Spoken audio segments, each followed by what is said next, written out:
Hello everyone, जय हिंद दोस्तों। आपके अपने यूट्यूब चैनल जीएस पाठशाला बाय एम तुषार में आप सभी का हार्दिक स्वागत है। जैसा कि आपने पिछले लेक्चर में हमको बहुत प्यार दिया, ऐसे ही अपना प्यार बनाए रखें और हमारे चैनल को लाइक और सब्सक्राइब करते रहें। जो भी क्वेरी हो आप कमेंट बॉक्स में कमेंट कर सकते हैं। हम पूरी कोशिश करेंगे आपके प्रॉब्लम को सॉल्व करने की।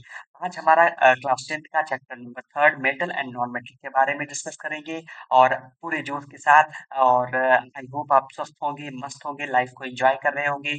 चलिए पूरे जोश के साथ अपने लेक्चर को कंटिन्यू करते हैं और हमारे चैनल को लाइक और सब्सक्राइब आप करना बिल्कुल मत भूलें। आप लाइक और सब्सक्राइब जरूर करें, ठीक है दोस्तों। चलिए आज हमारा टॉपिक है मेटल एंड नॉन मेटल, इसके बारे में डिस्कस कर लेंगे। हमारे सराउंडिंग बहुत सारे ऐसे आपको मैटर मिल जाएंगे जिनमें मेटल्स का मेटल्स भी इंक्लूड होते हैं एंड नॉन मेटल्स भी इंक्लूड होते हैं, ठीक है दोस्तों। तो हम डिस्कस करेंगे। क्लास 9th में आपने बहुत सारे एलिमेंट के बारे में पढ़ा होगा।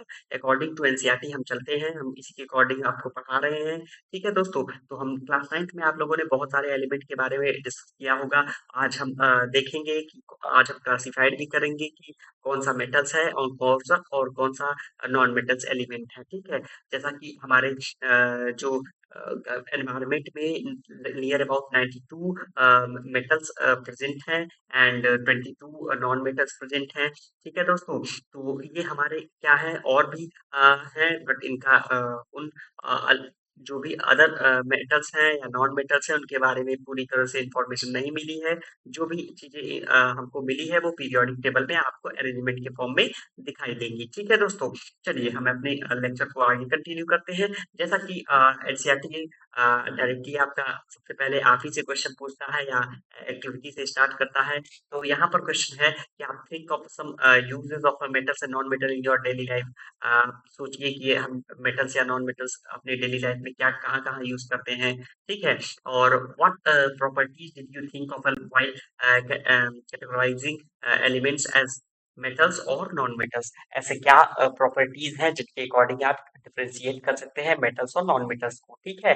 How are this properties related to the uses of these elements, और कैसे ये प्रॉपर्टीज यूज किए जाएंगे इन एलिमेंट्स के लिए, ठीक है। तो हम सबसे पहले स्टार्ट करते हैं फिजिकल प्रॉपर्टीज से। फिजिकल प्रॉपर्टीज ऑफ मेटल्स के बारे में स्टार्ट करेंगे, उसके बाद नेक्स्ट टॉपिक आएगा physical properties of non metals, ठीक है दोस्तों। तो फिजिकल प्रॉपर्टीज ऑफ मेटल्स से हम स्टार्ट करते हैं। तो सबसे पहले जान लेते हैं कि फिजिकल प्रॉपर्टीज मेटल्स के क्या क्या है। तो जैसा कि आपको एक ओवरव्यू में बता दूं कि फिजिकल प्रॉपर्टीज में आपका जो मेटल्स के बारे में डिस्कस किया जाएगा, ये पहले तो स्टेट के बारे में पता करेंगे कि स्टेट क्या है, सॉलिड है, लिक्विड है या गैस है, ठीक है। उसके बाद मेटल्स की प्रॉपर्टीज होती है मेलिएबिलिटी की, फिर नेक्स्ट होता है डक्टिलिटी की, फिर आप कह सकते हैं सोनरस है या नहीं है, ठीक है। और उसके बाद इसके मेल्टिंग पॉइंट, इसके बॉइलिंग पॉइंट के बारे में डिस्कस कर लेंगे, इसके हार्डनेस के बारे में डिस्कस कर लेंगे। ये सारी चीजें जो हैं इसी के अकॉर्डिंग हम कैटेगराइज कर देते हैं कि कौन सा सब्सटेंस, कौन सा मैटर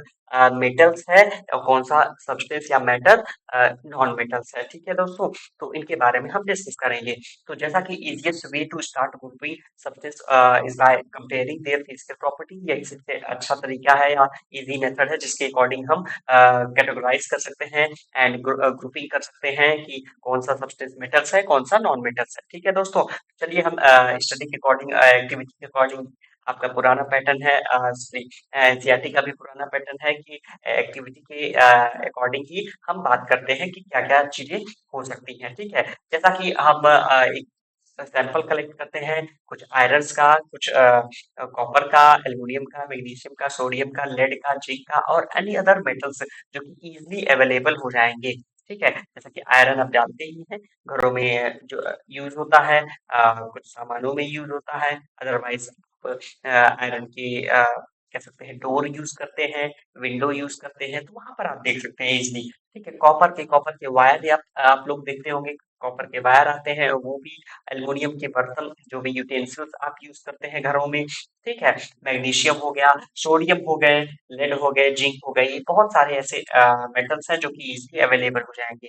तो एग्जांपल एक्टिविटी के अकॉर्डिंग बात करते हैं। Example of iron, copper, aluminium and magnesium, ये सब क्या है, ये सब अपीयरेंस है जो कि ईच सैंपल इसका आप नोट डाउन कर सकते हैं और clean the surface of each example bye rubbing them with sand paper, अगर हम उसको साफ करते हैं रबिंग पेपर से तो क्या होता है, ऐसे कंडीशन पे आपको अलग टाइप का प्रॉपर्टीज नजर आएगा इन सारे मेटल्स में, कि इनका जो नेचर होता है, सॉरी, इनका जो आउटर सरफेस होता है, या कह सकते हैं कि इनका सरफेस जो होगा वो काफी शाइन करेगा। ठीक है, शाइनिंग कह सकते हैं आप कि चमकेगा। ठीक है, तो आप इसको अगर सैंड पेपर से रब करते हैं, आयरन हो गया या कॉपर हो गया या एल्युमिनियम हो गया या मैग्नीशियम हो गया, इन सारे सब्सटेंस को, इन सारे एलिमेंट्स को अगर आप इसको क्या करते हैं, सैंड पेपर से रब करते हैं, आसानी से देख सकते हैं कि ये जो मेटल्स हैं,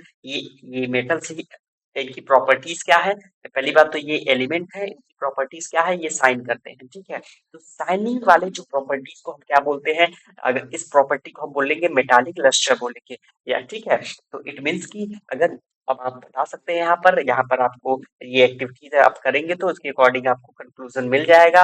ठीक है, कि मेटल्स जो होते हैं प्योर स्टेट में वो कैसे होंगे, उनमें शाइनिंग होती है, हैव शाइनिंग सरफेस होता है, और इसी प्रॉपर्टी को हम बोलते हैं मेटालिक लस्टर बोल देंगे। ठीक है दोस्तों, आई होप मेरी बातें आपको समझ में आई होंगी। आप चैनल को लाइक और सब्सक्राइब करिएगा, और जितना हो सके इसको शेयर करिए हमारे लेक्चर को, ताकि हम और लोगों से भी कनेक्ट हो सके। ठीक है दोस्तों, एक्टिविटी 3.2 के बारे में अगर बात बात करें तो take small pieces of iron, copper, aluminium और मैग्नीशियम लेंगे और इनको कट करने की कोशिश करेंगे एक शार्प नाइफ नाइफ के थ्रू।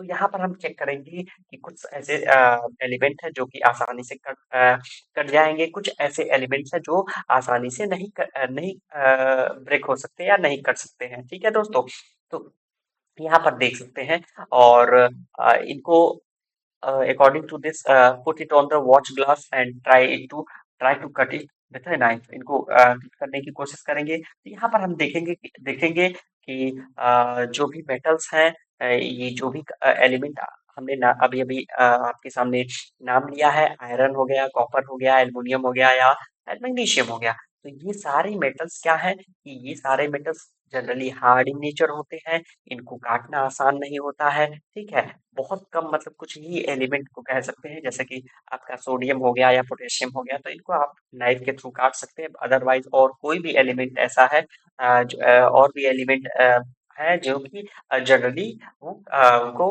नाइफ के थ्रू नहीं काटा जा सकता। ठीक है दोस्तों, तो इस वजह से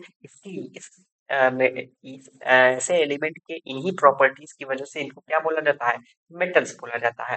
the hardness varies from metal to metal, metal to metal ये हार्डनेस वेरीज करता है, और जनरली ये क्या होते हैं, हार्ड इन नेचर होते हैं।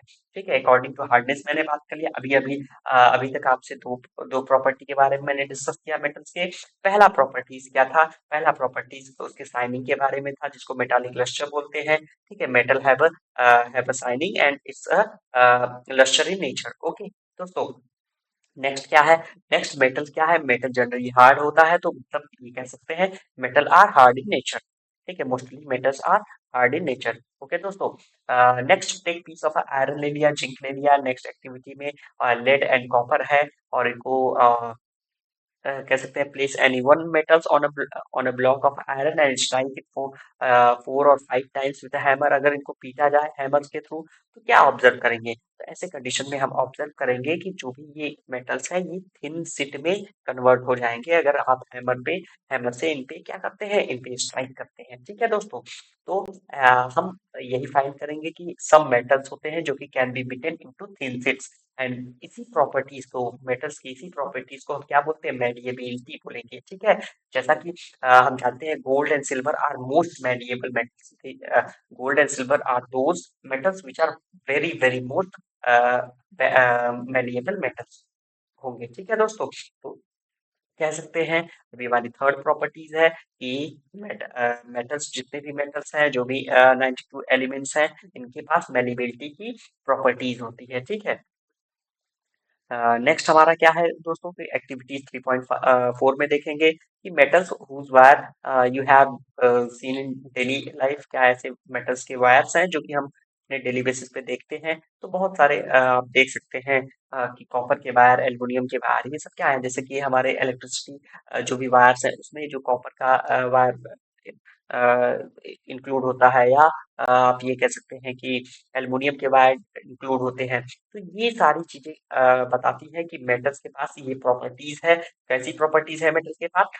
मेटल के पास प्रॉपर्टीज है कि वो किसी भी थिन वायर में कन्वर्ट हो सकता है। तो the ability of a metals to be drawn into a thin wire is called ductility. उसी को क्या बोलते हैं? डक्टिलिटी बोलते हैं। और गोल्ड के पास सबसे ज्यादा डक्टाइल कह सकते हैं डक्टिलिटी कैपेसिटी होती है, क्योंकि गोल्ड क्या है? गोल्ड सबसे ज्यादा मोस्ट डक्टाइल मेटल भी माना जाता है।